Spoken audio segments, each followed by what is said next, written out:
Das Novas.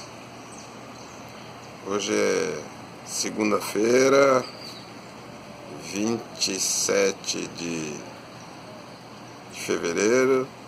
Estamos aqui passando uns dias aqui em Caldas Novas. E aí, que legal aí. Tem esse parque, pertence ao hotel, e tem outro ali mais à frente. Eles são separados.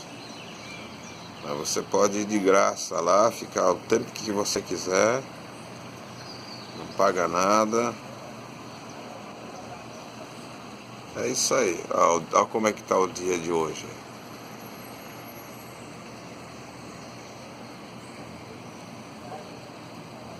Estamos aqui no nosso apartamento. É legal, tem sacada.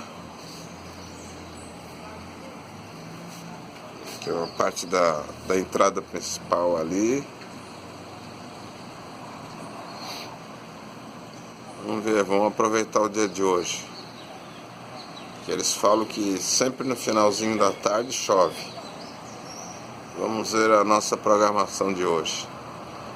Alô? É isso aí.